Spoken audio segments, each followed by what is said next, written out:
Oh, that's me. Right. I just started to heat the tires go flat, cold start when you want to. Every time might be tough.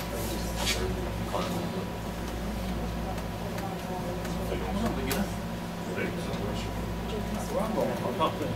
Great.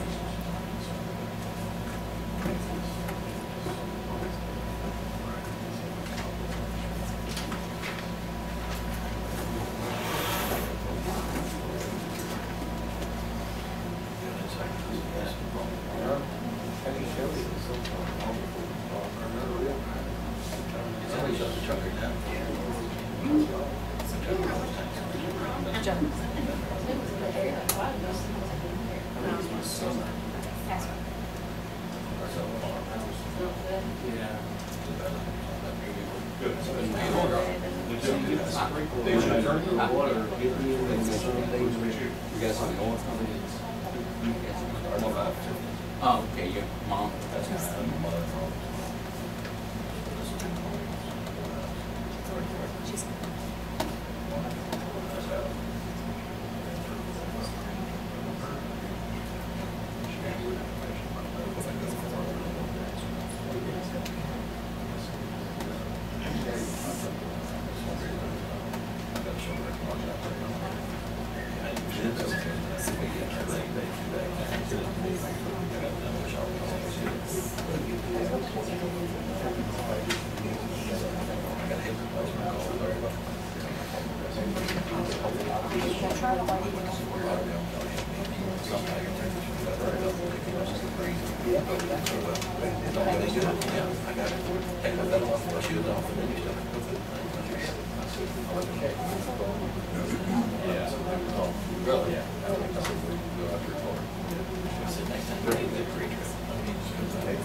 You got one with some life in it.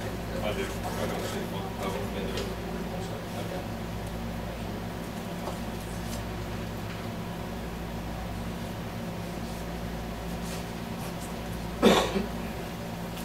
I call the Gallatin County School Board meeting ordered July 26, 2017, 18:02. I'd like to welcome everyone. All board members are present. Motion to approve agenda. I'll make a motion. Have a motion, a second. Second. Sonia, second. All in favor, signify by saying aye. Aye. 5-0 must carry. Public comments? Hearing none, moving on. Board member comments? I'll see. Mr. Foster? Ms. Sonia? No, I have nothing. Mr. Ray? Mr. Murray? I'll reserve mine to right before closed session.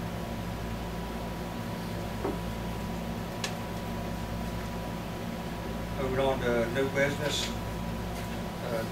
Award of copier print management contract. We're still recommending going with the mall copier proposal we showed last week. And if you have any questions, we've got representatives from mall here to answer those. It was told we was going to have a $20,000 savings. It's like insurance companies. Where does it come from? Well, there's bigger savings than that over the course of 48 months. But what we've done is, on the last contract 3 years ago, was an extension of the contract awarded 3 years previously. We used Kentucky State contract for all of our pricing. What has been different in this go-around and what we're seeing in our marketplace is what we're able to provide to Gallatin County schools is better than state government pricing. So the rates that we're able to come in at, we're able to get our manufacturers, they need business as well, but 25% under state contract. So there's a substantial savings with the new contract moving forward. And then we're also implementing some additional software the potential for savings is even greater. So, you know, with the vision that we've put in place, we don't believe that you've lost any functionality whatsoever. You've actually gained some functionality with adding some pieces of color equipment into the environment. But we're going to control that color equipment with the software that we're recommending as well. We've been able to utilize the software at a number of different county schools here in Kentucky. Most recent Mason County Schools, over the last 2 years, have saved over 25% of their total print spend. So this is something that, you know, I work with 6 different county schools here in Kentucky. The vision that we put forward for you is what a lot of other schools are already implementing. A little bit of change in mindset from where they're coming from, but I believe that it's the correct direction to go with. We had a question proposed to us last week that can we put together a plan for additional printers if teachers, if anyone needs it. You know, our goal is not to take away functionality from any of the staff. So we put a plan together for you all that will guarantee that pricing. We're an authorized HP provider. So we have 2 different printers, black and white printers, as a need basis. If principals decide that any staff does need an additional printer, we have that pricing for you. We lock that in and can show you what it would be to service those printers. The main thing is that we're going away from the high-cost devices. You know, the school district has devices that have been in place for going on 10 years plus now. So the cost to service those devices are substantially higher than what we're able to provide. But we're also pushing, and you know, the theory behind it is to push as many of the prints to the lowest cost device possible, which definitely are the copiers. The copiers that we're writing under contract for the district are at 0.003, 0.3 of a penny.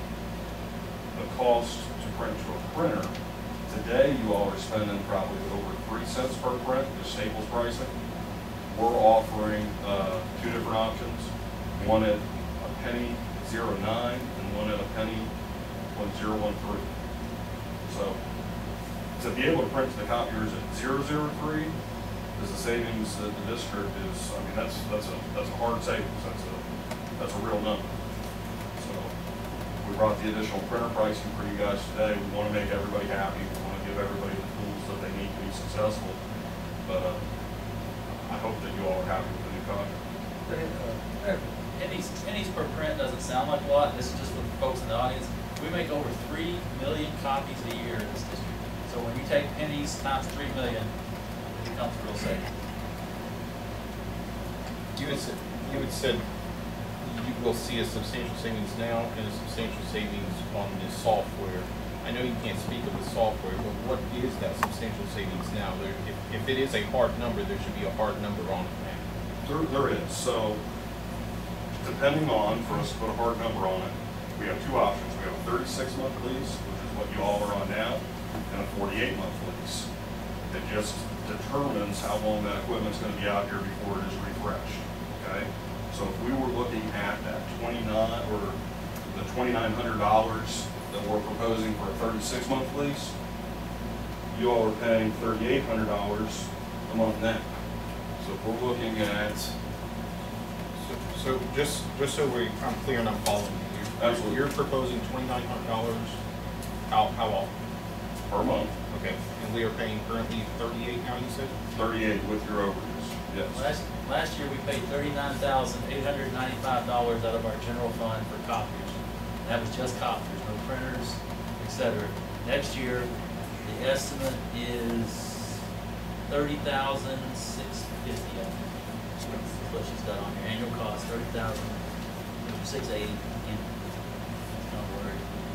And we have increased the number of images that are included into the monthly payment over the last 36 months without a plan to try to save on print savings, without the software to help determine where the prints are being made from, what we're doing over the next, let's say, we have that number of 6 months in, over the next 6 months, how are we going to make sure that we're inside our allotment?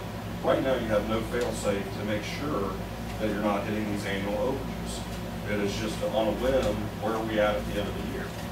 So, you know, I believe the savings, even with Travis's numbers there, at the end of the year, the district pays an overage, okay? It is the same rate as the base rate, but it is directly related to how many images you all print.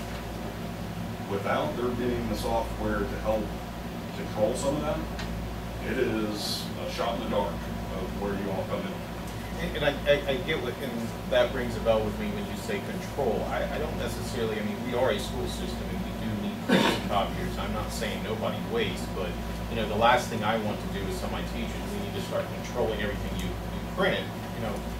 We're not gonna control what they print. What we're doing is, let's say like right now I want to print 20 of something. I push it to my printer, sitting there. It costs, what do you say, 3 cents a page? We can set controls on there that say instead of printing it to this local printer where it costs 3 cents a page, we can say if you're going to print 20 or more copies, it has to go to the copy. Because that's the more economical, efficient way. So that's the control he's talking about, is, you know, not really what you print, but where you print. And in the software, it's never our intention or the intention of the administration to control the amount that they print, but it is very beneficial to have a goal and for the teachers to realize that as well. You know, if we have a math teacher 3rd grade and they have the same curriculum as another 3rd grade math teacher, and one is doing 3 times the amount of printing that the other one is, it just gives us the opportunity now with that tracking to question, you know, what's going on? Why is there 3 times the amount of printing coming from this area than this area? So you're saying different printers are going to be different costs? I'm saying What that, you just said? so all of the multifunction devices that we propose, and we're putting 15 additional devices in that the district doesn't have now. They're just using single function printers. Okay, so like, to give you an example, all of the cafeteria managers just have a single function printer right now. But they're paying over 3 cents per copy or per image because they're buying all the consumables and everything else. There's no maintenance agreements on those today at all. With all the copiers, we have a blanket agreement per cost is 0.003, 0.3 of a penny. So what we've done is we've replaced the copiers that are in place today, added a color option for copiers so we can help eliminate some of the high-cost color single function printers. And then we have 15 strategically placed desktop multifunction devices. So all of the cafeteria managers are going to have their own now multifunction device. So we'll let them copy, print, scan, and fax. And is it going to be in their office? It is. How about my office? Yes, ma'am. So, Go ahead. yep, so all the cafeteria managers are not only going to have their own device. Right now today, you only have single function. You can only print. Well, with this plan, you're going to be able to print, copy, scan, and fax directly from your office. And the same with strategically placed in some of the computer labs, or in other districts, if we had special needs classrooms where they could not leave the classroom, even on their planning period, whatever it is.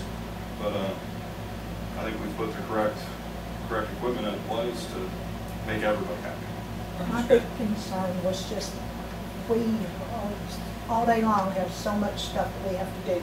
Yeah.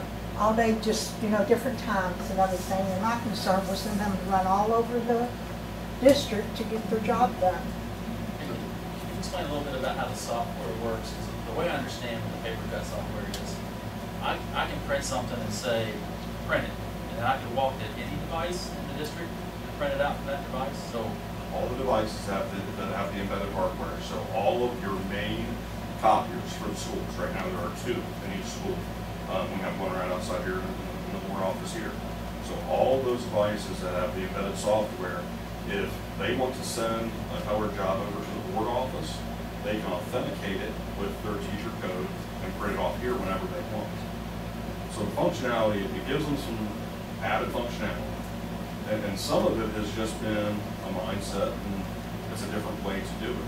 Right now today, if you go into any of the schools when we do our walks, there's a basket, literally, a basket that they've designated by the copier for wasted prints. Because as a teacher sits in their classroom and hits print, and they're gonna print 10 documents, it spits out at the copier as soon as you hit print.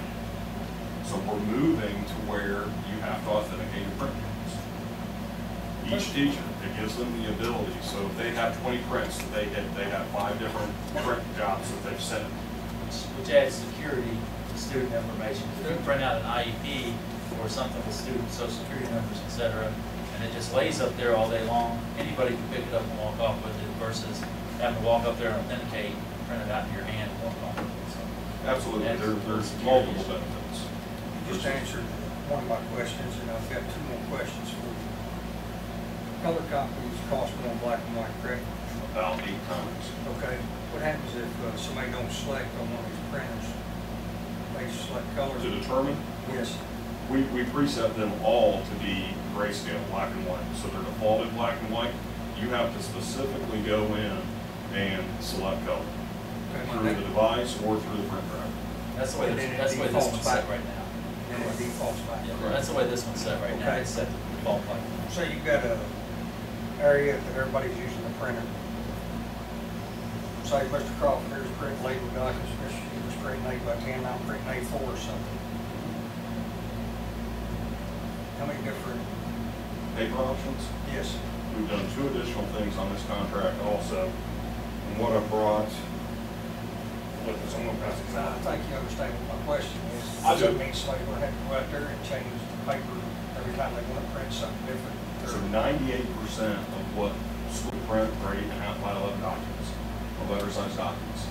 All the copiers we're proposing, main copiers, are A3 format, meaning they have the capability to print up the ledger documents, 11 by 17.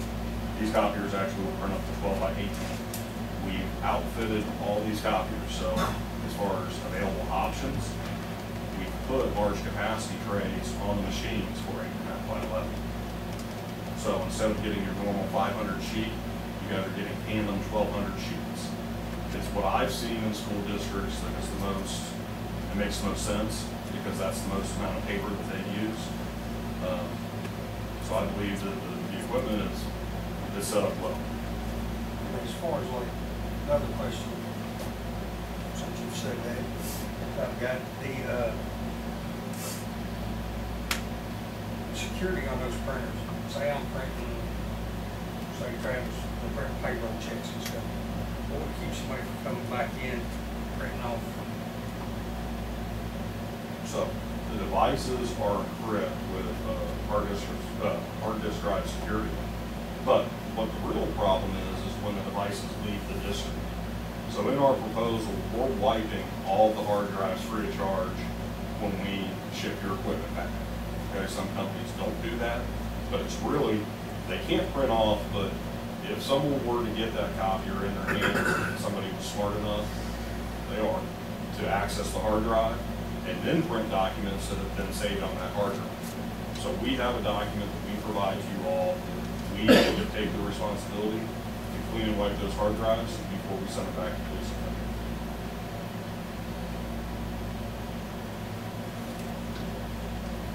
So how many copies do we do a month? We're budgeting 300,000. Okay, and it looks like 300,000, that's what you're budgeting for, so any overages is almost 4 cents a copy. The overages for black and white are still at the .003, there is no penalty. Now, It says that here though. This, what I'm looking at. It says overages .0036. that's, are you looking at the current contract? So here's our proposal. That's what's on the agenda. That's what I'm looking at. 4 cents is the color rate. It's 003 on your proposal here. 003? Yep, black and white is 003, 3/10 of a penny. And color is at 04, which is substantially lower than the state contract. Does that number sound right? I mean, is that a good number at 300,000, you think? I hate to have to go over and then have to go back and say, okay, we're gonna more money because. That's where it gets down to managing that paper cut, making sure we're not printing over 300,000. You know, we're trying to push, especially at the high school level, we're trying to push more people to do paperless, through the Google documents and Google sharing the Google spreadsheets and that kind of stuff with Chromebooks. So we should actually have seen a decrease at the high school level last year, in number of paper copies because of the Chromebooks. We didn't. So this will help us move that process along, try to get people into the 21st digital age here. I may have heard you wrong earlier, Mr. Huber. I thought you said 3 million, so it's three. For a year. I'm sorry? We've been doing about 3 million a year. Okay, so that's what We're you allotting base this off of. Your bid is based 100,000 off per of month. 3. So this is based on monthly payments. We still make monthly So payments. 300,000. And then once a quarter, they've been billing us for overages. You've been doing it once a year, right? So, yeah, so we moved 3 years ago, and for schools, it's absolutely the way to do it. If you stay on a quarterly basis for how we're breaking out a monthly allotment, and then looking at how to bill you any overages, schools are unique in the fact that there definitely are times of the year, you guys are about to get hit here in September, August, coming back to school to do more prints. There are definitely times of the year where you traditionally have a higher print volume. Not all companies, but we have done it for our schools in the last 7 years since I've taken over the education vertical market in Kentucky. We run an annual overage, and it allows your low months and your high months to average out. And it gives us, what the software is basically doing. Right now, all we can do is sit back and say, okay, this many images came from this many printers. We can't do anything about it. It is what it is, and move on. Well, now with the software, it gives the administration the tracking ability to figure out where they're coming from, what times of the year they're coming from. Would we like to put a limit on some of the printing to make sure that we're within our budgets, which is completely up to you all. But you have the capability.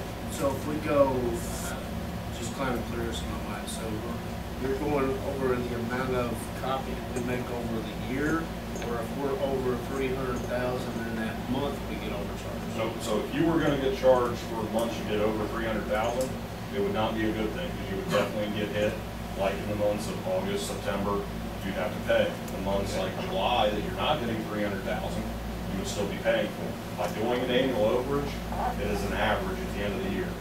So what you really have, instead of 300,000 a month, I believe it's 3.6. You have 3.6 million for the year. However that comes throughout the year, that's what's allotted in for, and we need to try to stay within that number for our money. Right, so there's gonna have to be some sort of measurable put into place. That's what the paper cut does. The paper cut allows That's us. what the paper is. it So allows you us guys to- manage that, or does the school system? We manage that? install it, we train, but it is a reporting program that we've already demoed to the school board that they're using and administering where those images are gonna come from. It's not for modern office methods, it's not our place to tell the district where those images need to come from. Yeah, and I think it should be laid out before this is, you turn the key on, and Mr. Huber, I think you probably already got a plan started on how you're gonna manage the principals, maybe saying, hey, we got this many copies coming up this month. Ms. Lawrence is planning on pushing out a monthly report to them so they can look at their usage coming out of the building.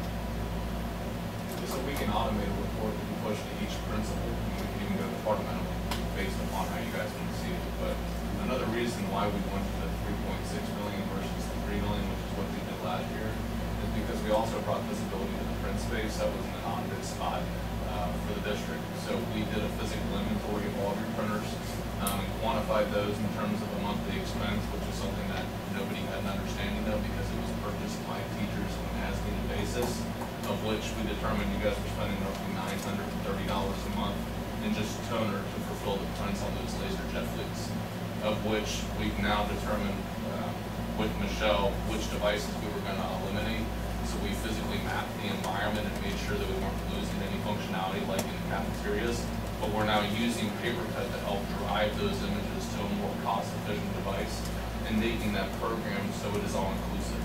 So every one of those devices on the contract's printing at the same amount. So we're then eliminating the buying power of the teachers to say, making a subconscious decision that this device prints at 4 cents, this device prints at 3 mils of a penny. We're now making that simplistic and eliminating that buying decision for the teachers. So with this system, is it higher maintenance, you think, than what we have, or? So there's a portion of the business that we weren't managing in the prior agreement, and that is surrounding the printer fleet, of which when we first came to the meeting, that was part of the initiative from Travis, was to kind of quantify what that expenditure they started to have a little bit of an audit, but really it's a physical inventory. So we went around and pulled configuration reports off of every single device, and then received the consumable pricing that you were spending at the Office Max, Staples, wherever you guys were purchasing from, of which of the 75 plus devices that you had 30 plus make and models. So that means that there's 30 different consumables to mirror those individual devices. So there was no consistency across the board. So where I may have an HP LaserJet 2055 and you have a 4250, if you ran out of toner, you couldn't say, hey David, can I borrow your spare? You'd have to go buy another one.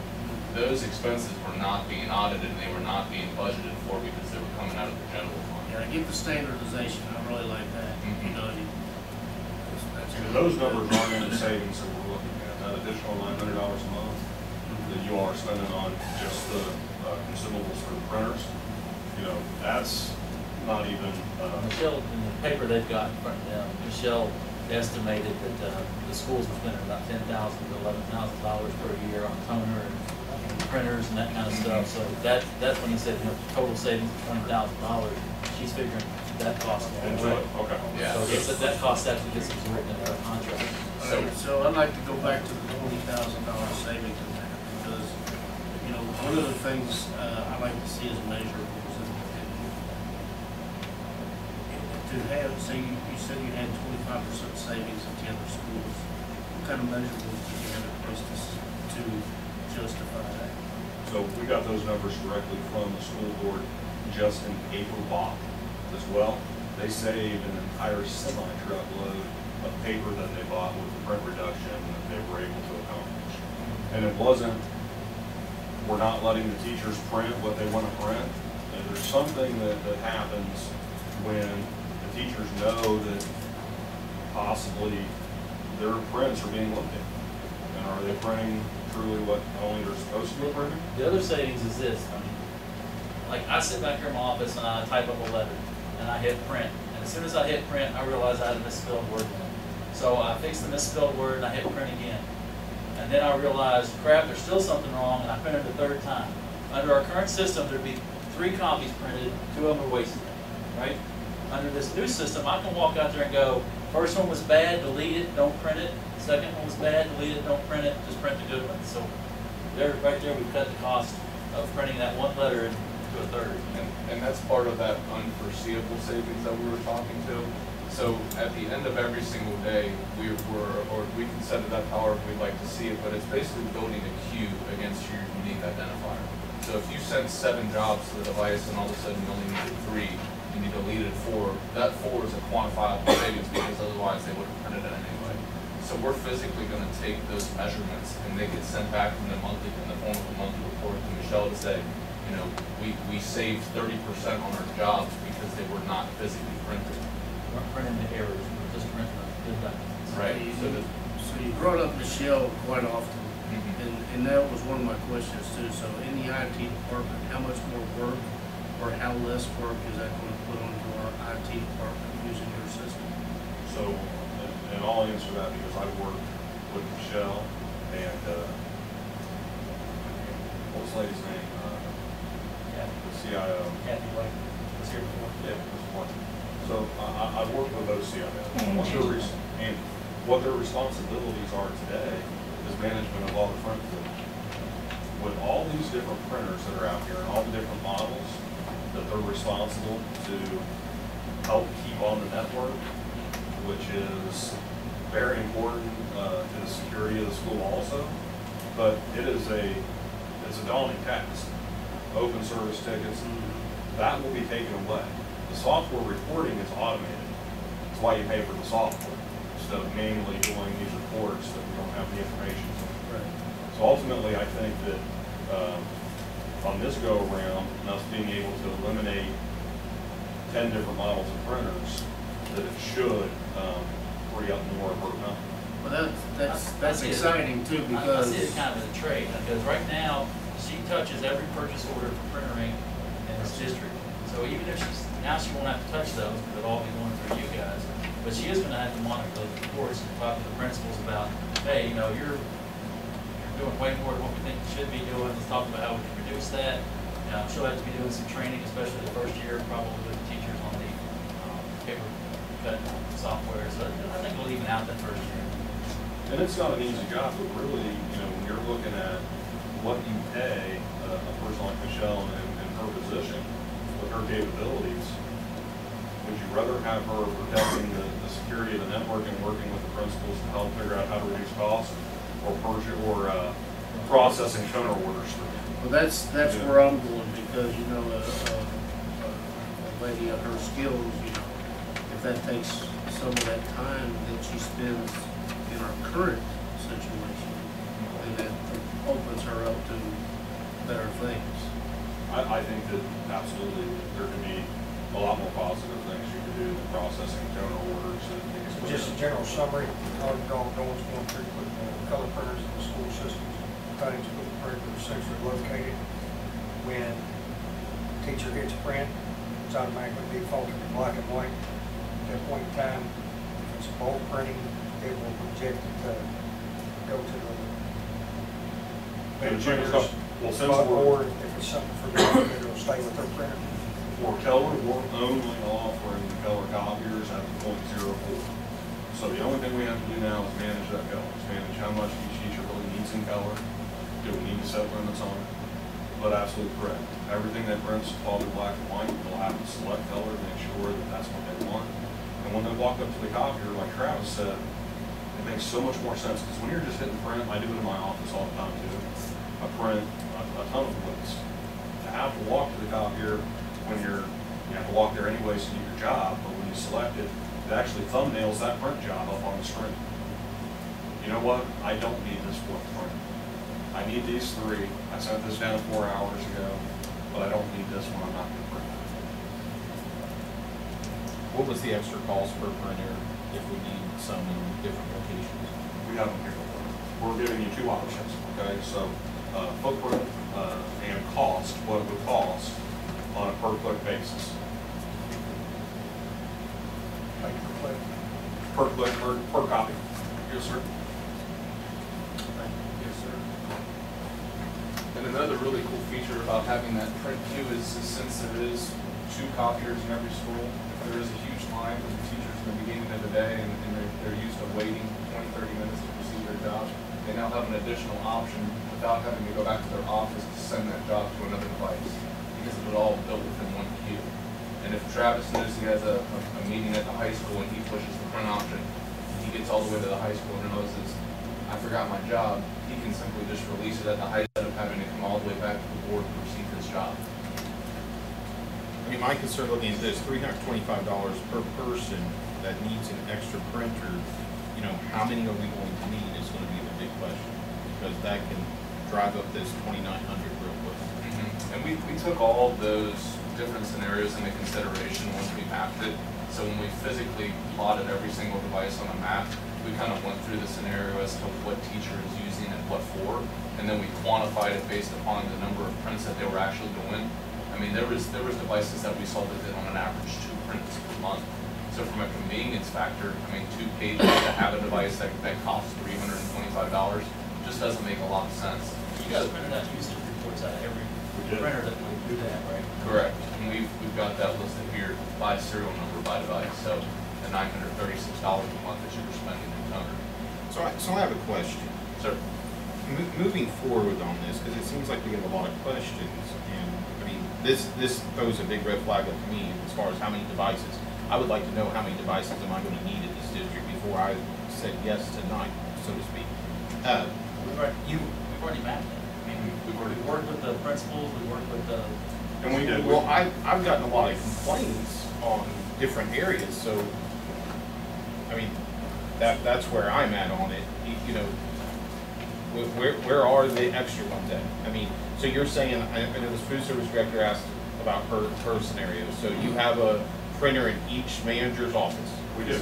Okay. And we've gone over with, so what we did that not a lot of companies do, but I found it beneficial in my experience, especially when you're dealing with people that are going to be upset, or teachers that are going to be upset if they have functionality taken away from them. We met with each individual principal, and where it made sense, like for the cafeteria managers that can't get down to the copiers that need capability, we gave them more. This is, we're locking this price in for you if a one-off or two-off come up. You should not allow every teacher in your district to have their own printer. It doesn't Well, make sense, the I cost is too much. I can agree with that, but at the same time, I want to make sure managers, office personnel, you know, I mean, there's a lot of people, well, like people who write checks in this office, you know, they Yeah. gotta get up every single time and go to the printer, or are they getting printers? The checks have their own check printer. Okay, so then it's gonna stay at their printer. Absolutely. Or at their office. It needs specialized. This, we were asked to come up with a cost on a 1 or 2 off basis that somebody absolutely takes that request to the principal, it makes sense to the principal, and they need a printer. So we're able to lock this What cost type in. of printer is that for $325? It's an HP LaserJet black and white printer, which needs to be duplex capable and network capable. It has to be network capable for you all. We have printers in the district right now that are not networked, which means they're not supported by the district, which means that it is a security risk to have those printers in place that are not networkable, because there are no standards in place that the security software that the school district has in place, because they're not on that network. So this plan is networking all devices, so everything is going to be able to be controlled by the district, which it is a must, it needs to happen. All the places that need their own printing, we've done that. That's where the 15 devices come into place. The 15 LD220s that are listed are for all one-off situations that somebody would need their own printer. And it's a multi-function. And those aren't new placements. That's not adding functionality. That's saying we identified there's 3 users here that have printers today. We've increased the capacity of the device to handle those 3 users based upon proximity to the nearest copier, but just consolidated to be within the same payment stream of that 003.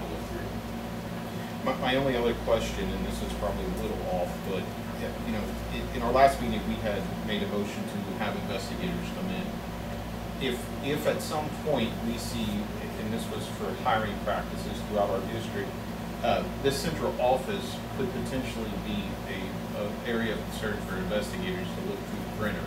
Is that something the printer could be taken from here when you do this, and somewhere it could be stored to wait for us in order to get that answer from them, what they want to do? So really what that would be is, that would go to your school district's attorney. Okay, so the lease, the equipment is leased. The investigators are gonna come in, from what I hear in the question, if I hear it correctly, you're asking me, can they access and take the device for investigative purposes? No, I'm saying, you're gonna switch this printer out, right? Absolutely.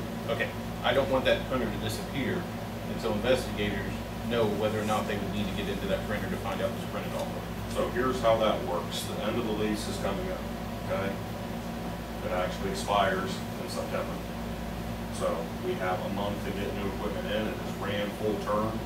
If you want this equipment to stick around, you're gonna have to pay $3,600 a month for it to stick around until you figure out who investigates what. And that's just a contractual, legally, that's how it works. One printer would cost me $3,600 to stick around? Not one printer, but that's what the contract and what encompasses. We could give you a breakdown per printer. If you want to pay per printer for an extra month so it can stick around, I'll give you that cost. Is that when the existing lease ends, I don't have a copy of it here. Does it go month to month, just like this proposal? Absolutely. State and legal government is then what we're doing for y'all as it goes to a month-to-month. All right, I just want to make sure. Absolutely. So what it would be, to give you an example, that one copier is a percentage of the $3,600 a month bill. If you need to pay, if you need to keep that one around, we'll give you a call, what that one needs to stick around for an extra month. Any other discussion? I'm just still a little fuzzy on the measurements, but it sounds like you've got a good system that can kind of keep us up to date on what that spending is. Maybe not on a monthly, but maybe quarterly basis to make sure. We can move it down to a daily basis. The software can do as granular as you want to. I'd really like to see that 20,000 at the end of the year. Absolutely. And that's what my expectation would be. This is compared to what you're coming from. Or you could just go ahead and give me 20,000 now. I'll put it in the bank, hold it for you. But the contract from what you all have today with no measurables, I mean, you want more measurables, without the software, there are none today. Okay, there's no way to determine where the prints are coming from. All I can determine today, how many prints that one machine made, not who made them, not anything else. All the technology you're talking about, how long has that been out? The technology has been out, University of Kentucky has used paper cut for, I believe, the last 6 years. Now, one of the things why paper cut is such a big, National Guard uses it here in Kentucky, but it is the predominant software. We didn't go with a cheap knockoff vendor. I mean, this software is used, like I said, by the University of Kentucky, Kentucky National State Guard. I have personally schools that work with it, and it's a top-notch software. And just to follow up on that question, which you probably already know what the next question is going to be, why wouldn't that have came to us last year if it's that big of a savings? Well, we proposed it, and I have it documented that we proposed it to Mrs. White. I can't speculate as to why, but Okay, that's good enough. If you propose it, that's Absolutely. I don't want to get into. So now on the Dell machine, so you all service like that. absolutely. So what is generally your turnaround on those? So our turnaround time, we've also done one additional thing that is a little outside the norm, but we're more than happy to do it. One of the things principals have requested, is it possible to schedule your maintenance guys either between the 2 hours in the morning or in the afternoon? Can we get our service calls done, which is a little bit of a unique request, but here's what's happened. While the offices, everybody's in the office, maybe parents are coming in, everything else, can we push it to at the end of the afternoon? We met with our director of service. They're absolutely willing to customize a program for you, but we have a 98% guaranteed uptime that we provide, that we track I see. for the district. Why we believe that's more important. Anybody can promise you a 4-hour, what they call response time. Most companies, I don't know if you've seen the mom vans that drive around, it's an expense that we have with our company, that they're carrying anywhere between $20,000 and $50,000 worth of parts on board. Why that makes sense for you all. When they come, they're here to fix stuff. Anybody can come and say, this part's broken, I got to order it from Chicago, and you're going to be down for 2 days, but we responded within 4 hours. So our measurable is we do a 98% guaranteed uptime, and that's what we commit to. When we're here to fix your equipment. Can we guarantee we're going to be here within 4 hours? No, we can't. Is that like 24 hour minute? Nope, 9 to 5. 8 to 5. Regular work day. Regular business day is on the 98% that we keep up. So you're pretty confident that you can sit in that same chair this time next year and you'll be saving this money? Absolutely. Just with the plain contract, let's say, that's not counting saving toner cartridges and stuff, save maybe 9,000 just on the contract. And that's providing all of our printers, so it's got to turn around and equal some printer savings in there. We were told 20,000. Did that come from you? No, that came from us. We What figured do you We have? we gave all the numbers. We gave the numbers to these guys. And if that's where they got their numbers from, we did all the investigative work. We did the walks. We did the quantifying what you guys are spending. So now all the ink costs are gone. It's all rolled into the contract. Absolutely. So that 10,000 we spent on ink last year, toner cartridges, pre-toner cartridges and all that stuff, gone. So that's gotta be 10,000. Now that's assuming that we don't have a lot of overages, so that's where we gotta really work this paper cut piece. Was that 10,000 that you're talking of, was that in that 38,000 that you were giving us a number earlier? Rotate the ones up here. Last year, no, that was just our general fund expenditure. There might have been a few toner cartridges from maintenance and here. So that's just the monthly payments on the copiers is what is the number that he gave you. So the other amount that we quantified, the $900 you're spending on toner cartridges that are going away, that's an additional savings. So, you know, the 20,000, I'm assuming that was rolled into it. But I do want to commend you all, or commend the district. From what I have seen working with other districts, right now, you have no color capability today on copiers. Your all's contract, it's not like you're paying, I came into situations where they were paying too much. You know, they were paying an exorbitant amount. Your contract today as a district for other districts compared to your size, it's not like you guys are spending a bunch of money.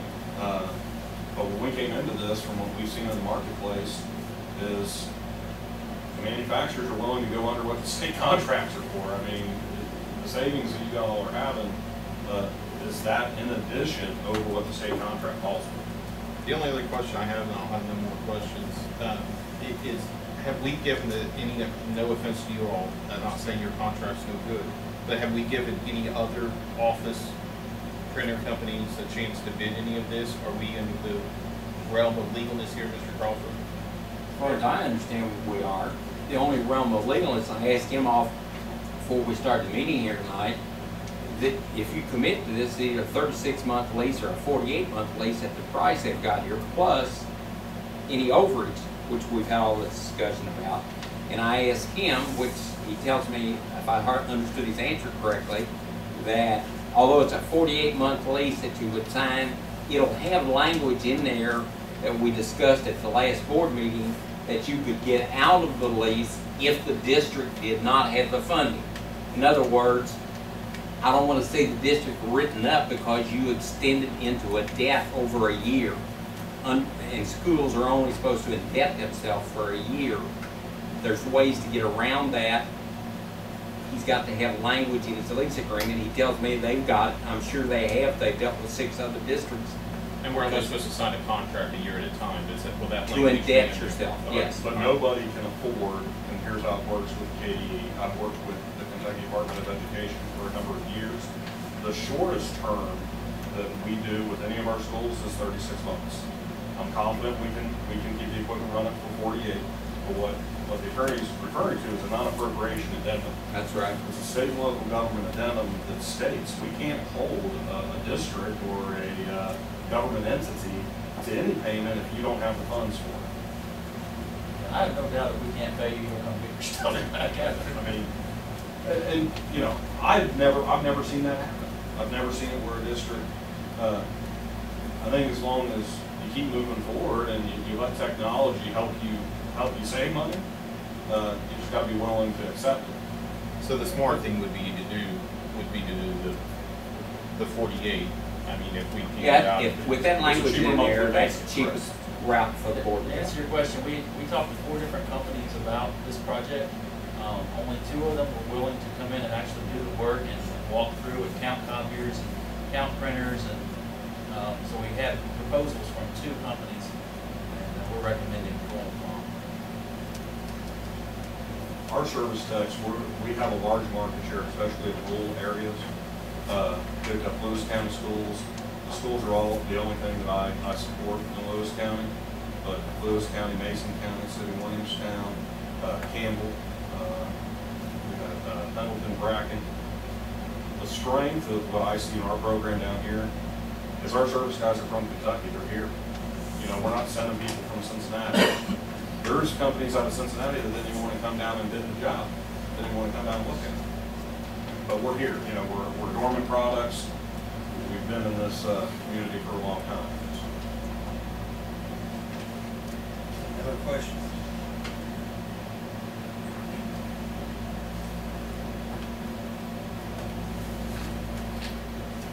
I would make a motion to award the copier printer management contract to, 48-month lease or 36. 48 months. With that stipulation. I have it with me tonight. I'll second. Motion by Ms. Sonia, did you say it wasn't 48 months, please? Have a motion by Ms. Sonia, second by Ray. All in favor, signify by saying aye. All opposed, same sign. Motion carries 5-0. Pay application number 8 in the amount of $1,880,290.08. Thank you, Jim. Thank you all. If you will, get the cost on keeping the one printer if we need to, please. Yep. You all have my contact information. Thank you. Thank you. Thank you.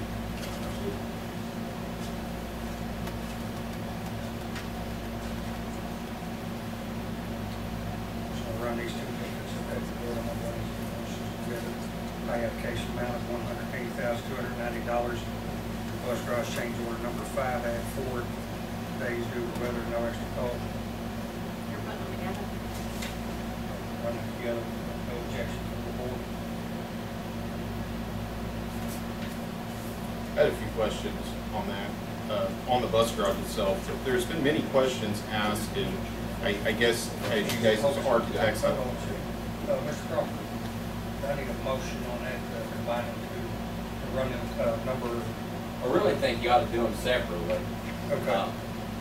Frankly, because the pay application is a separate KDE document, and the 4 days they're entitled to by contract, it's been certified by the architect as they're entitled to it. That's one of the things they do monitor for that under the contract. So they're really two separate items. Chad's got questions about any of it, you ought to ask them here today. it necessarily doesn't go inside with the actual cost of that. It came because we have asked numerous questions and have gotten no response whatsoever. Has the superintendent asked you all any questions that came from this board? I've not received any calls. I'm sure in the day-to-day interaction there have been. We meet once a month on third Thursday of every month with the architect, the general contractor, and subcontractors, whoever. Our consultants. The last time one of your gentlemen was at our board meeting, I specifically had asked for dirt numbers. And I know this is going back, but I just want to catch you all up why I'm asking these questions now. It was dirt. Dirt was down here. I'm sorry? It was dirt. I think you said dirt. Yeah, but dirt is the Oh, contaminant. Dirt. Oh, dirt. No, I'm talking about actual dirt. I know what you meant, but he said. But you asked the gentleman, it was him. It was What him. was you the one here? I apologize, I didn't recognize you. Did you ever not, did you just not respond? Did you respond to that? I did not. And is there a reason? It would be nearly impossible for me at the time you asked to quantify how many loads were hauled. And I for each understand, site of- at the time I asked, but I mean, we've had. Well, the contractor didn't count loads either. He just cut down the grade. put it in the But you truck, do understand, hauled it over to the county. you charged a certain amount for dirt. And when I look at a number and I see a number versus the machines that was used versus the equipment that was used, I would imagine that you would go by an industry standard in that when you come up with a number. Would that not be correct? Let me weigh in on this, folks. I want to be clear about expectations. The contractor gives us a schedule of values of the cost for pavement, for concrete, and steel building, et cetera. Okay. I don't know that we would ever quantify the amount of dirt that would come in and out. And I get the specifics of if you want to get technical as far as yardage of dirt, okay? But when I see a huge number versus what actually got done and the amount of dirt that was moved, there was a huge number gap there from what you charged and put on paper when the bill came in to us that was broken down, along with, and sir, I believe when you came on site this evening, I was sitting at the bus garage and you also seen a child cut across the bus garage, correct? Yes, it did. Okay, and the reason I'm going, I mean, is that an industry standard? On most of your construction sites, do you just leave those open, no safety fence around those? Because I know in the contract, what you're billing me, there is safety fence cost in there, and I've got 5 pieces of fence back there blocking an entrance. So why would that not be up and taken care of? Two things I have to be clear on. As your architect, I'm not responsible for the job site safety. So that is your contractor's responsibility. It's in his contract to fence and secure his site as he sees fit. I can't say what they have done in the past. All right, okay, let's not even talk about what they've done in the past. Would it be an industry standard to make sure the job site is secure and safety fence around it, especially in a school system with children? That should be his responsibility. Okay. Was it in the cost? Because you get those calls, and your job is to look through those numbers, because you did present us with that bid, correct? Present you with a pay application each month, yes. All right, and was safety fence in that cost? I do not know. Would you have typically looked for safety fence in the cost? No, because typically that's included in the general conditions in the early part of the pay application. So there's a lot of things that go into that. That would be insurance, bonds, etc. So you wouldn't have looked for safety fence in a bid contract on a school system? I would not have looked for a cost breakdown.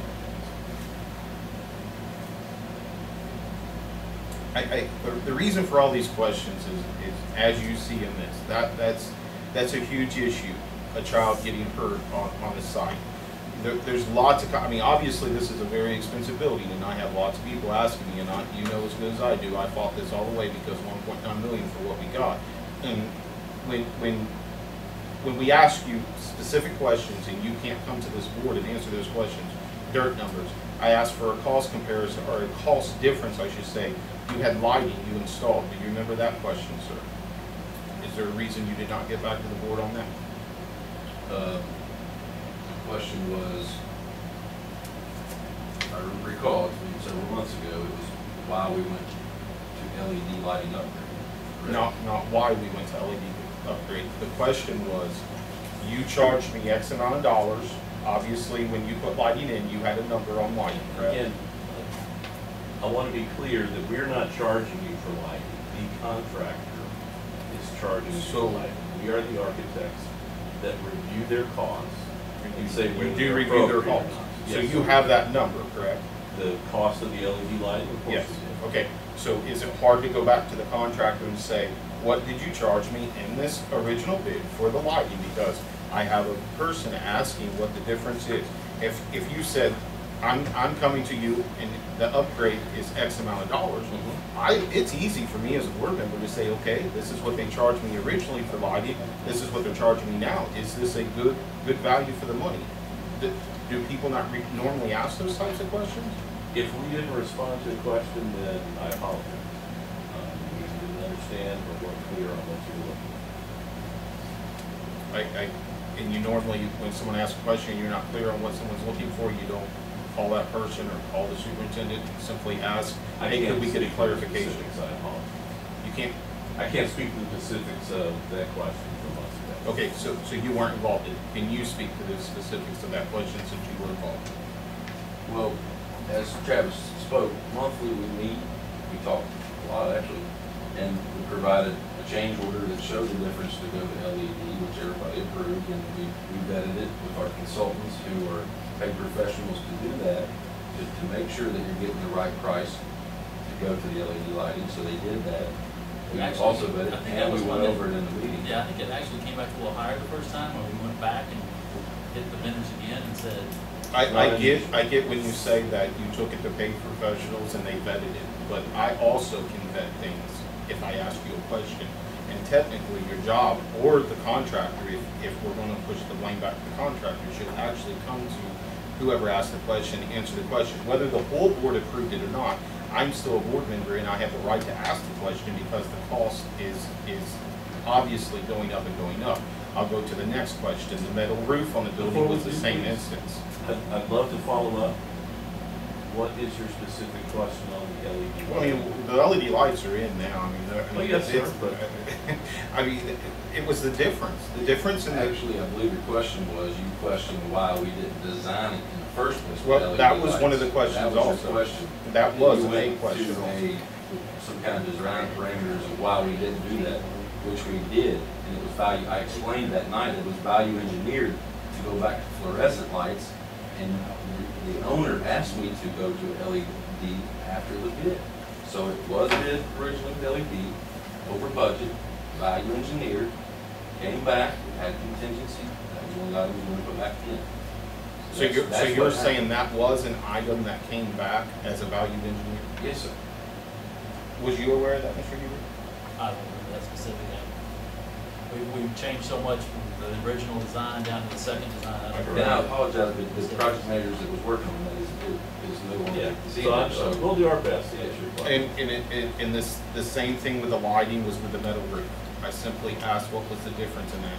I mean, I think you should understand that when I paid $1.9 million for a bus garage, if somebody originally started out as 1.3, now it's jumped up to 1.9, and someone comes back later and says, hey, if you guys want a better roof, it's going to cost you, and I'm just going by memory, was it 50-something thousand, I believe, for a better roof? The LED lighting upgrade and the standing seam metal roof change was $28,280. 28, okay, I apologize. I believe to go to standing seam, it was like 12,000 and something, and the LED was 15,000. So you're saying the roof was only 12,000 upgrade? That was part of the original bid. To go to standing seam with concealed fasteners. The original bid, the standing seam roof was an option. It was an alternate. It was an We broke alternate that part of price the out bid, for you. and so when we decided to go ahead and do the standing seam, all we had to do was go back to the original alternate bid. And that included price. as a change order, yes. So, folks, I think I'll apologize. I think normally when we feel like we're bringing back a recommendation on a change order and saying we've reviewed these numbers, I'll apologize if that wasn't a thorough enough review for you. We felt like we were then providing our opinion of the price.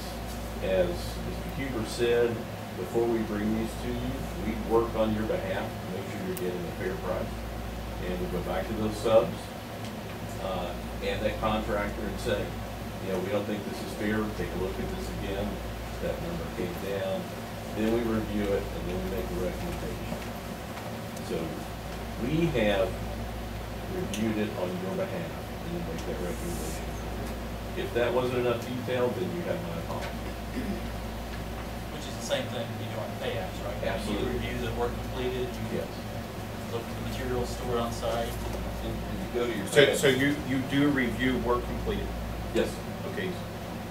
Could you review the safety fence for me, because that would be part of. We're going to bring that up tomorrow, absolutely. Oh, okay, because that, I've already got charged for that, because that was on some of the first invoice. Okay. And the other question I had in there, you had demolition. I'd like to know what kind of demolition was on that site. I want to say it was a small number, $5,000 or $6,000 was in there. I'd have to ask and find out, but I'd be happy to. I was just gonna say we'll find out. Okay, thank you.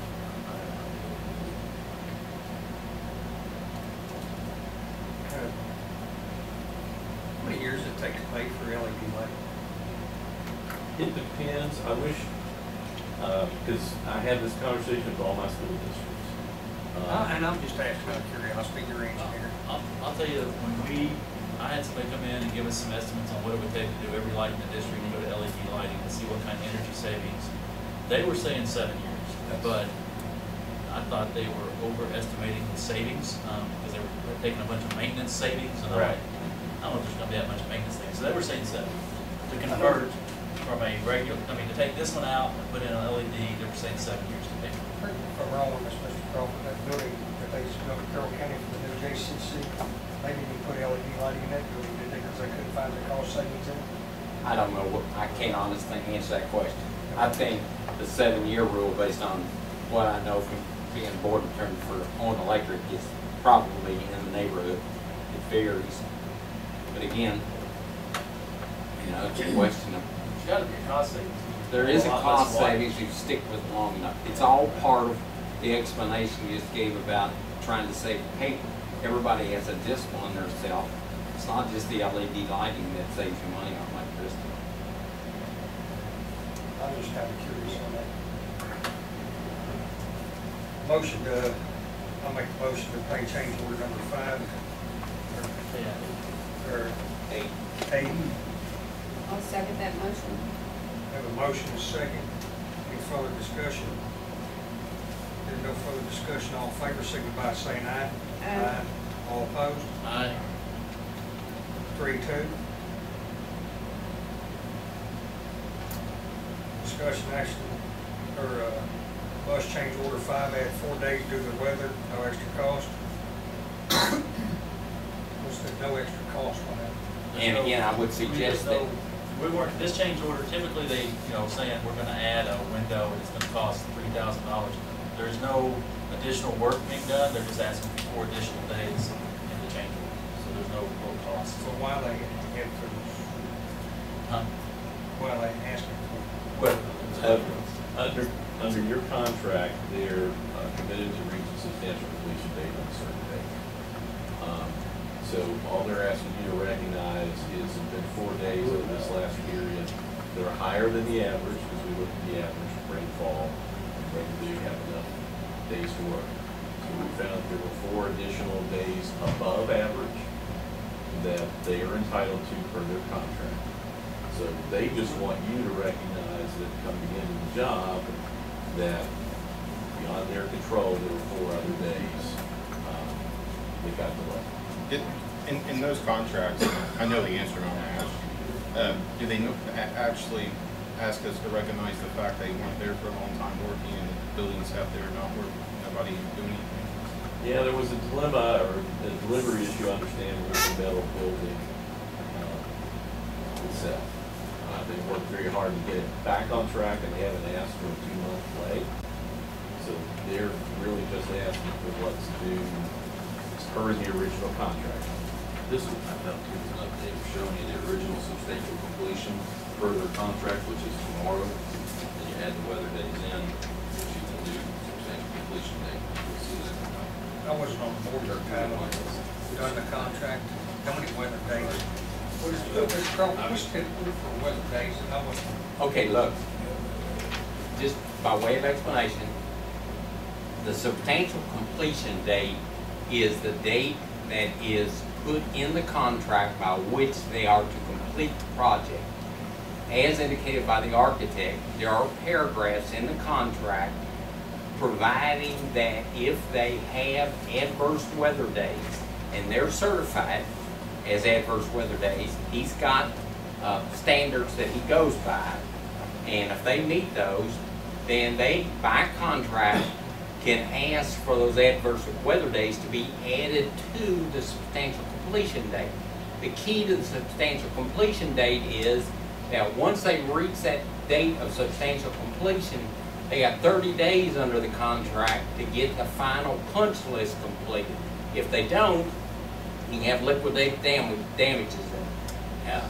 I don't remember in this one, 500 days. That's typical. That's what it was in Carroll County on that middle school down there that got all messed up. And so that's the process. And so what they're asking here tonight, and your architect's here to answer questions about it, your question to him should be, are they entitled to 4 days under terms of the contract? And I'm assuming the answer is yes, or he would not have signed off on it, that they met the terms of the contract. That's what I was. Yeah, and Mr. Chair, if I may, there's really not a set number of weather days. It's based on your region. So you may have a different climate because you're closer to the river than somebody else. So it's not even statewide, it's regionally that we look. So it's very specific to the area where we're building it. So they're adding these 4 days, the board approves these 4, that'll take them to August 9th. That'll take them to August 11th. No. If those 4 days are approved, that takes it to August 7th. There's 2 more days that I'm aware of, if you're not until tomorrow. Okay. That would take, but I want to make sure everybody was up to date tonight. That would take it to August 9th.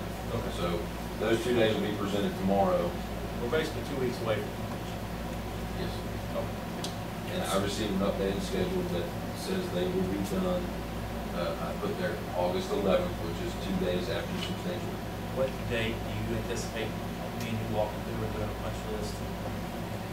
Well, according to last meeting, it was hoping that I could do the punch today. Or tomorrow, I'm sorry. Looking today, they're not ready.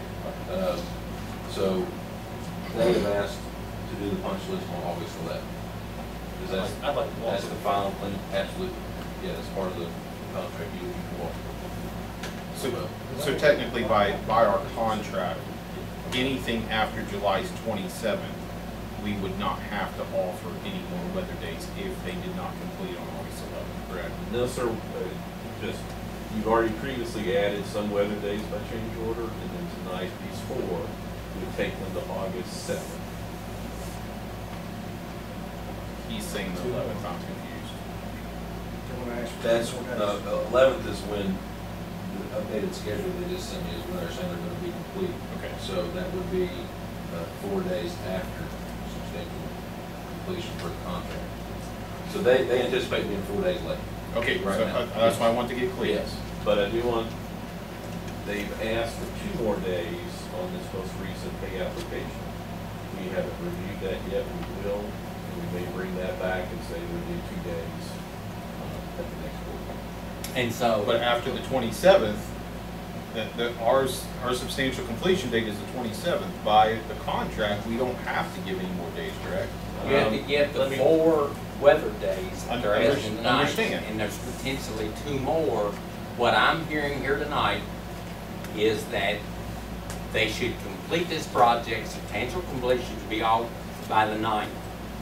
Now, and I have to review the contract, because the contracts are written differently, but that could trigger 2 potential days. If they're not gonna get finished until the 11th, that could cause 2 potential liquidated damage days of 500 each. I assume they're gonna talk about all this tomorrow, because they've got 30 days from substantial completion to get that punch list done and get everything up to snuff. So there's, you know, the normal school project, you just want the project done, quality work done within the timetable. And school boards don't always hold the contractors who've had a problem of a day or 2 to the fire if they get the product they want. Again, that's something for the board to decide when these folks come back and give you the information on all that. I assume, and the board can legitimately ask, that the punch list that's put together by Dirk and with the superintendent walking along with him, you can see a copy of that punch list. It'll have on there what they expect them to get finished. And they've got 30 days to get that punch list worked out. And Dirk will come back and check to see if they did what they were supposed to do on that punch list. You all get a copy of that. I mean, my other school boards get copies of that. And look at it. You're looking at that finished date.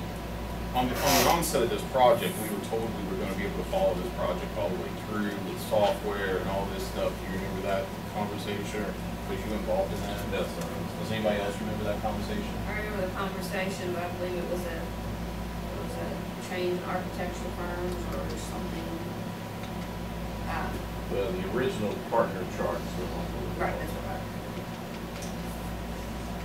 Mr. Murray, just to be clear, when a change order adds days, it changes the contract substantial completion. So your current after tonight's 4 days, so by contract substantial completion is now August 7th. Okay, so it is August 7th. Yes. Okay. That And makes you're gonna sense? ask for 2 more days, correct? They're asking for 2 more. I don't know if we're gonna certify them or not yet. That's why I kind of put that down there in the summary for the past 30 years. So, So you all have to certify them before they can even get them. yes, sir. That's right. And then they have to bring it to you to approve them like they're doing tonight. My question is, when can they pull buses in their garage and start using it? By contract definition, substantial completion means your beneficial occupancy. That's right. And per the contract, substantial completion is supposed to mean that you can occupy. You still have certain items that are not complete yet, but they're not to the extent that they deter from your ability to use the building. So that should be, there's a section of fence that's not installed yet, or paint this door jam, things like that. If the parking lot's not asphalted, that's not substantial. We don't expect that to happen before asphalt next week. Motion to approve add 4 days due to weather, no extra cost. I'll make the motion to approve the 4 added days due to weather, no extra cost. Have a motion, second. I'll second. All in favor, signify by saying aye. Aye. All opposed, same sign. Aye. Aye. 2, 3. Mr. Chair, if I may, before you move on, I have, Wait a minute. What was the vote? 2, 4, 3, Yes.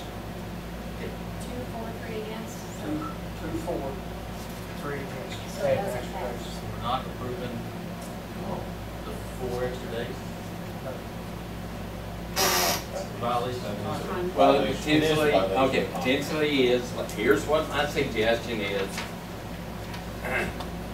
Let's work towards substantial completion. Obviously, we'll potentially have some liquidated damage, some argument, potentially, maybe not. It's not approved. Bring the two back tomorrow if it appears on the contract that you think it should be, deal with that at that time. Hopefully we'll get it to substantial completion by the 11th, and they get done within the 30. We'll see where we're at. It'll be a board decision. But by the contract, guys, just as your board attorney, I understand. hope I've explained it to you. If they're gonna come back in 2 days, ask for 2 more days, why not just ask to approve Well, because he's just certified the 4. He's your representative. and you're probably gonna certify the other 2 credits. We Well, do that maybe not. monthly too, just so that we don't come to you at the end of the project with 60-some days or something, that's the thing. And try, you know, then have to explain those. But if We you're do it gonna- monthly, so you keep, Right, but when you come back and ask us, just go ahead and ask for the 6 days. Which you could do, you can do that, is that a problem? If you decide to do tomorrow or within the contract. It's not a problem. Just, I think the board attorney, and he's making you aware, per the terms of the contract you have with this gentleman, he is due those 4 days. Right, and I understand that, if you're gonna give him 2 more days, just ask for the 6 days all at once, get them approved. Because as We haven't done anything wrong until the end of the contract, correct? And if Well- we don't pay, Mr. Crawford, Here's the, okay, the architects we're trying to explained. push this along, if you see. I understand your attempt to push. He's got a meeting tomorrow with the contractor. The contractor, by the same token, depending upon what his temperament is, could say, wait a minute, I was entitled to the 4, you certified the 4, the board turned it down, they're violating the terms of my contract, they're in violation of the contract, I'm off the job. Now, I can't imagine that extreme a situation happening because he still has money in this game. He's surely gonna finish his project. But technically, once the architect certifies that to you, that those weather days are entitled to them, and that means, per the terms of the contract, if he were called as a witness in the courtroom and went down to the terms of that contract, he would say they're entitled to the weather days. In all respect, I have voted no on this bus garage every step of the way because I wasn't behind it. This is what I'm going to do. I will make a motion to approve this again if that's possible. I will change my vote, but I want it clear, the only reason I'm changing my vote is for the legality of this, and that's the only reason. what I wanna ask Mr. Crawford, if we know, most likely you're gonna certify them 2 days, correct? I can't say that. He doesn't know that, Horace. There's standards in there, and they've got to meet those standards. He'll look at the weather reports for those days. He'll look and see whether or not they're entitled under the contract to those weather days. And you're paying him a fee to do that. And so when he certifies that, he's going to be sure that he hits the marks and that contractor is entitled to those days. And if he comes back and says he's entitled to them, he'll do it just like he's done here, this change order on here saying he's entitled to weather days and certified. I'll be honest, I voted no because I always do, plain and simple, but I understood it is a legality issue. And It is a legality issue. I voted believe no so. because they're gonna add 2 more days to it, just ask us for the 6 days. But if it's gonna, you're saying contract over and over, so Mr. Murray mentioned earlier Yes, sir. that through this entirety of this thing, that they were supposed to be able to follow. Was that you, Mr. Murray, or the board followed? The board, yeah, I mean, it is what it is at this point, yes. Well, I want to when talk about presented- if that's in the contract, then the contract was violated. If it was not, Well, then it it's wasn't not in the violated. contract. Okay. It's not in the contract. So It that was was- presented to this It board, was that it was may have going been to presented. be I'm a not saying it wasn't. way of working with It's us. not in this contract that Right. we're talking about. There's a motion I on mean, the I'll floor. tell you now that I'll just tell you that I'm disappointed in the whole bus garage, so I'll vote no again. Do we need to read? I made a motion to go ahead and approve the additional 4 weather days.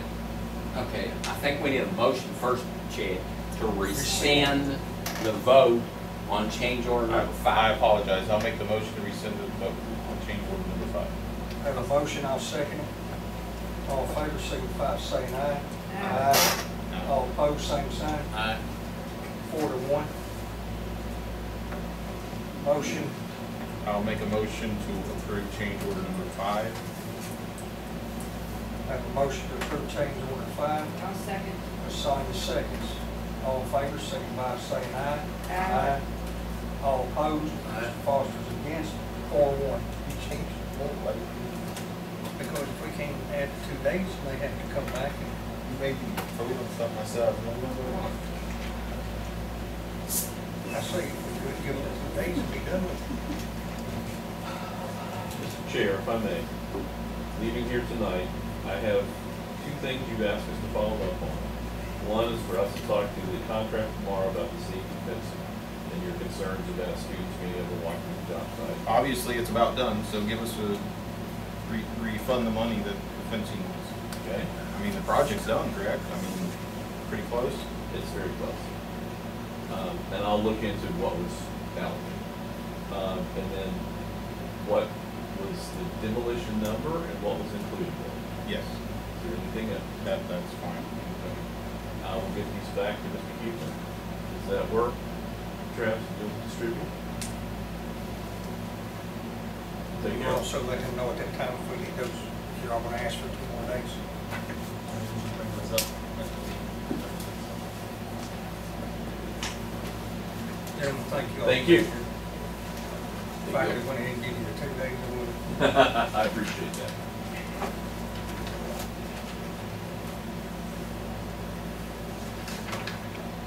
Next on the agenda, discussion of fuel contract. Last month's meeting, we had discussion on the fuel, and I had Mr. Huber asked Mr. Bose to be here. Mr. Bose, I appreciate you coming. Had some questions. I was looking over some bills on the fuel, and I was looking at some of the Opus rack reports. Did we get number 1 or number 2 diesel? Sometimes you get number 1. Number 2 is an unbranded fuel, and number 1 is a branded fuel. That's the way it's brought to us. Apparently, there's been mistakes made on the way that was done. I'm not gonna say it wasn't, but I had a question for the board. Is all of this went on, they rescinded the bid, apparently. The bid, we can't go back, I guess last year the bid wasn't rescinded when another company was awarded the oil and we weren't, because we didn't make a complaint. Apparently, there was a complaint made to our board members why this was done. My question on to that is, why weren't we notified by the board member that did all this research, which is you, Mr. Davis, did all this research, but you couldn't pick up a phone and call myself or someone from Southern Petroleum and ask us to look over this with you? Mr. Bowles, everything I've done, being the superintendent, communicated back and forth. And I was under the impression that he was talking with you because he said something about having a meeting with you on it. And the questions that I brought up were several questions why we was being billed for number 1 diesel instead of number 2 road diesel with the contract called. Right. Just like on this 1 month here that I was looking at, you probably have your paperwork with you. On 8/17 of 2015, we got billed at $229 on number 1, when rack average was $167.21 out of Cincinnati. And then again on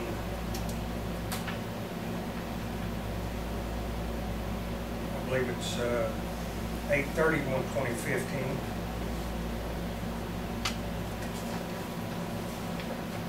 The rack average was pretty much the same. I don't have each one of those that you're gonna go by, though. These, Mr. Bose, these are yours that you turned in with the bill. I'm saying, I don't have where you got your pricing from. I get my pricing right here from Opus. Okay. I can log right on here and show you today. That's my question. High, lows, and everything. That's where you got your, well, it's rack average, there wasn't. Yes, sir, I've got rack average here, today's rack average terminal, Cincinnati, Louisville, Lexington. Rack average for Cincinnati today, it moved all day long. There was 43 different pricing moves in Cincinnati today, 29 in Louisville, 75 in Lexington from the close of the day. Terminal rack average today on unleaded fuel was $1.56.5. Ultra low sulfur distilled Distillate. is, on ultra low terminal rack average today was $1.61, rack high was $1.68. On, that was on number 2. On number 1 is 235.64 for today on average, 237 on high, and low was 233.95. And that was for Cincinnati, and I'll give you Louisville and Lexington also. No, we just did Cincinnati. At 8:15, I'm sorry, yeah, 8:31, is that the one you talked about, Hardis, 8:31:15? Yes, sir. Yeah, you did use the number 1.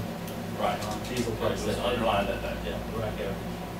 And that's, Mr. Bose, and that's what I kept seeing with your reports. And I went back on here and looked, and then I called Opus and got some other lady that works there.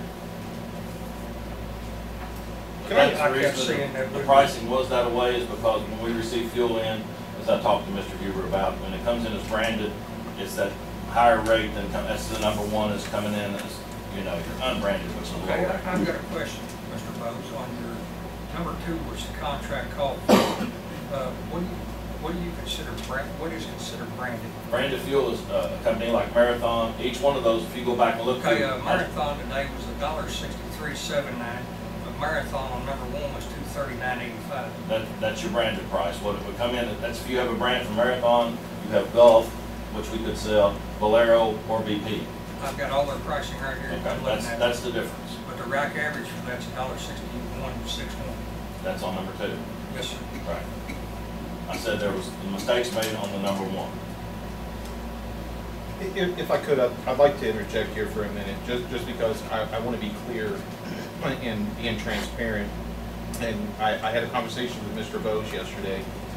Mr. Bose did call me himself. I did not contact him. The first thing I told Mr. Bose, because I was told, well, we were all told as a board that we were being sued by Mr. Bose. So when Mr. Bose called me, I plainly said to Mr. Bose that I could not talk to you, as that's not what the conversation is. So, in that conversation, we talked about quite a bit. I asked some of the industry standards, some different things like that. My questions here today, and I'm going to go back on some things that was said yesterday that you would ask me, because I want to understand the situation. That's why There's been allegations made by you in asking questions, and which is absolutely fine. And I told you, if I ever got factual evidence, I would ask anybody the question at a meeting, as I will, no matter who it is. My question at this point, you had said to me yesterday that you did not know anything about the meeting last week. Is that correct? Right. Okay. So you had made the comment that you knew nothing about this rebid process or anything. Not until I got a letter in the mail, that I got a letter saying that we received the bid, and then I got a phone call from someone telling me that you had rescinded the bid. Okay, and the reason I'm asking this question is I'm trying to understand, because when I'm getting things from this side and I'm getting things from the other side, my job is to ask the questions and find out what's going on. When you said you did not know about the meeting, you did not know about the rebid process, Mr. Huber had came back into this boardroom when we were in closed session. When he came back into this boardroom, he had made the comment that we were being sued by Mr. Bose. Mr. Bose, have you ever said to Mr. Huber you were suing us or going to bring suit against us? That's where it goes back to the original, that's what I asked about the rebid. Went back to last year on the oil that was bought from Apollo Oil Company that we never complained about. That was all in the one bid. Oil Okay, and I guess all I want is, did you tell Mr. Huber you were suing us? I don't think I said I was suing anyone. Okay. The question came up, if I could say it, that's why you all went to the rebidding, because another person had approached a board member and said that you were liable for suit. Okay, That's the only thing that came up with that. Let me get to where I'm going here. Okay. Mr. Huber, did you tell this board that we were being sued by Mr. Bose? I did, You did. yes. So you're saying that Mr. Bose told you we were being sued? I said they were considering bringing a suit, yes. Okay. And I want to get where I'm going here. You came back into a board meeting after we were in closed session and said that. Yes. My question is, if you knew nothing about the meeting, Did you call Mr. Bose, or did Mr. Bose call you? What happened there? How did? When you guys were in closed session, Mr. Bose called me. He said we was being sued. He was upset about the possibility of the That ain't the question. losing thing, and that they were considering bringing suit because of it. But you see why my question I see is, that. is going the And direction that's it's what I going. got I was want from to know The other on end, both. the other person was suing you is why it went to this. Okay, and I'm getting there.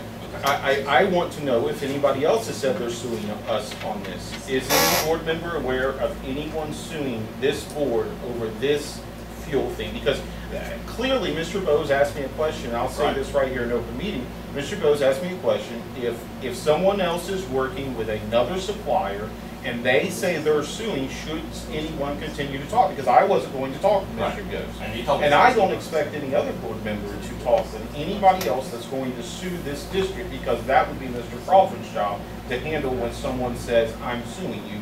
We are not to engage in conversation. Is any other board member been told that they're being sued, or this board is being sued? The only question I brought up to Mr. Crawford was on subparagraph 4, Yes. contract. Yes. Mr. Crawford reviewed the contract, and deemed the contract was Not in compliance with it. And I did bring up, if you'll recall, that you're always subject to a lawsuit, backing out of it going forward. Either way, you get into litigation. And I said to you, I did not Mr. use Bose, the word suit, I'm almost positive. I said our company wants to look at this, I was told. And that there could be legalities in it, because the same thing happened last year, and we did not do that. So if we were awarded the fuel bid, and 3 days later, why did all this come up if someone else didn't say, hey, we didn't get this the way this is worded here, why? We could sue. I didn't do this, but who did do this? okay, I will tell you, and as I spoke to you on the phone, and I'll say it in open meeting, if the contract wasn't correct, Mr. Crawford acknowledged the contract wasn't correct, is that right? It wasn't based, and we didn't, we sent out a bid, and under the terms of that, we didn't follow it. I'm looking at the provisions, which are highlighted here, and So either We didn't party do it could right. potentially sue us yes, sir. for the contract not being right. And as I explained to you, is why my bid was what it, Right. why my vote was what it was, and I stand by my vote to rebid based upon someone saying a contract isn't correct. That is why I stood by my vote. But it's been this way for 5, maybe 6 years, and we, in that bid, it says antifreeze. The school has not bought 1 drop of antifreeze from us in 5 to 6 years. There's not been a complaint made to this board. Where are we getting or to antifreeze someone else? The last, But that wasn't brought up, apparently. was a local vendor, the last person I remember is. And my question tonight is, Mr. Bose, why? nobody's ever told us about antifreeze. It's in your bid. That's what you're telling me. I bid something. It's in your bid. Have you read the bid? It is, it's in here. Award shall be to the best bidder at the discretion of the board. When I seen when I read that, and seen paragraph 4, that's when I brought it to Mr. Crawford's attention. That's what I'm saying. It's gone on for 5 or 6 years, and now all of a sudden, after we were awarded the bid that, I believe it was Apollo Oil Company was awarded the bid last year for the oil. We were awarded the bid for, the fuel. Nothing was said about the antifreeze because no one ordered antifreeze from me. And they didn't come forward and say, we're gonna press a lawsuit against you because you got the fuel, we got the oil. But this year, something had to happen to trigger this. And Hardy, let me answer what he's saying. It says gasoline, diesel, fuel, bulk oil, and antifreeze will all be awarded together to the same supplier. So that's what he's talking about. In the past, which I can't speak to, it may not have been. It's the first time it's been brought up in a board discussion since I've been a board attorney that this has been brought out like this. Well, Mr. Crawford, I was the one that asked. Yes, sir, I understand. You asked. That language has been in the proposal. And I think you said that the last time. It probably needed to be looked at long before now. If I could, I said that to 1 or 2 board members, which aren't here anymore, that this should have been changed.